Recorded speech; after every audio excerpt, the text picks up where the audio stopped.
It is no surprise to me that the young woman that I met 25 years ago at San Fernando High School would be such a shining star today.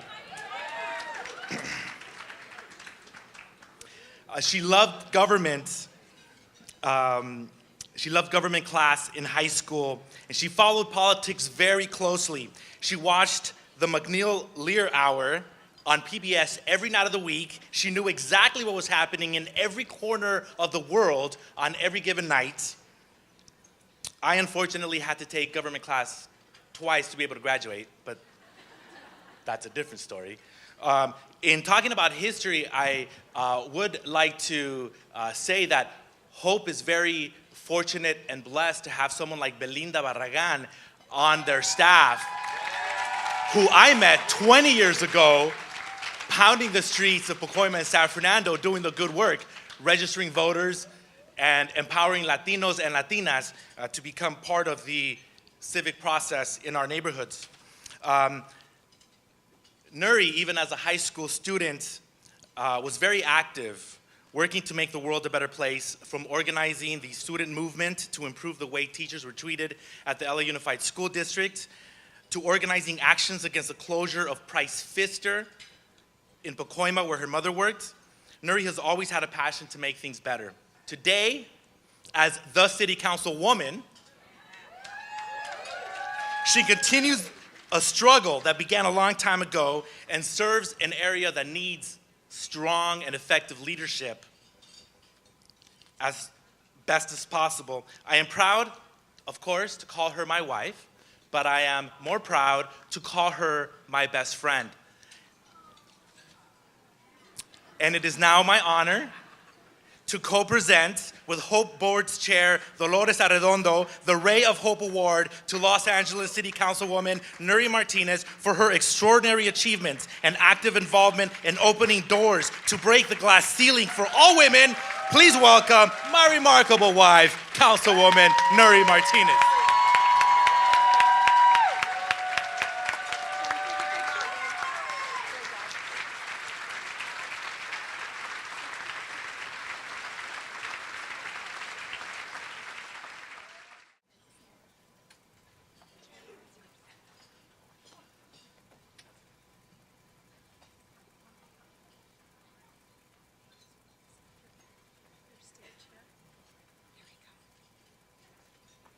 Well, thank you very much. Good evening. Buenas noches.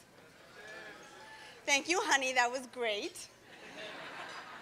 So if there was ever any doubt that my, remarkable win in July had anything to do with the fact that I am married to the best campaign manager that LA has ever seen, it is due to my husband, Jerry. It is due to my husband's very relentless effort to ensure that his wife was going to beat the odds and come back from a 19-point deficit in the primary. So thank you, honey, for loving me. This evening, Isabel was going to be here, my 4-year-old daughter, and then, fortunately, she decided to stay home because she has a spelling test tomorrow.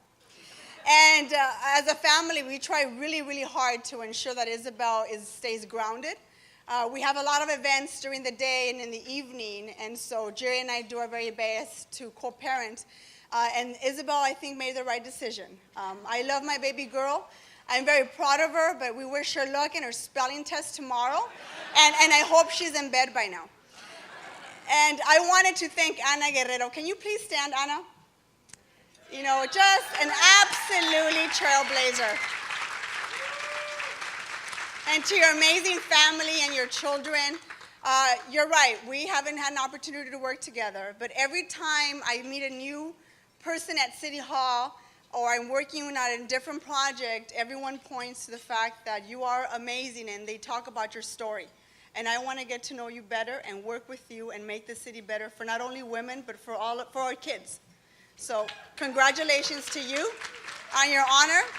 And congratulations and thank you for Mayor Garcetti's words. Let's give him another big round of applause for being here this evening. And thank you, Hope, for choosing me as one of your recipients this year. I am a proud HLI alumni, class of 2000. and the many women in this room that have helped me throughout the years in my political career. There's one that has a very special place in my heart because I grew up wanting to be like her. And the fact that I'm the only woman on the city council, and I grew up at a time when there was between 4 and 5 women on the city council. This was one woman that I idolized, I followed her career, and that I am so proud to call my friend, and that is Supervisor Gloria Molina.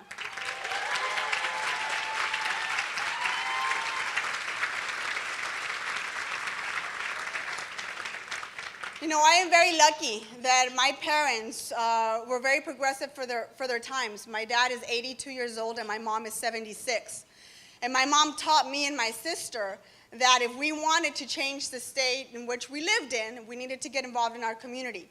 I was very fortunate that my parents taught us at a very early age that we needed to speak up for what we believed in.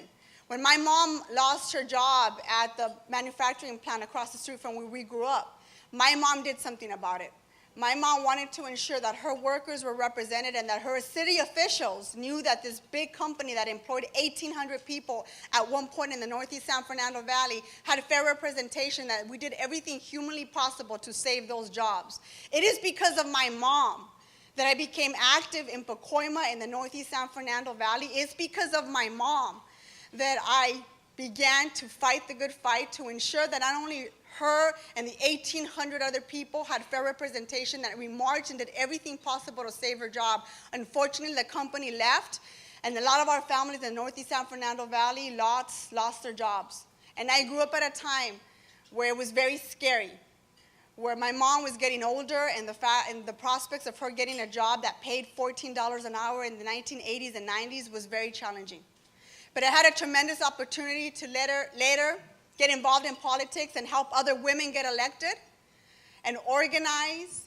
And I found myself running for office. My first elected position was in the city of San Fernando. And I served there for 7 proud years.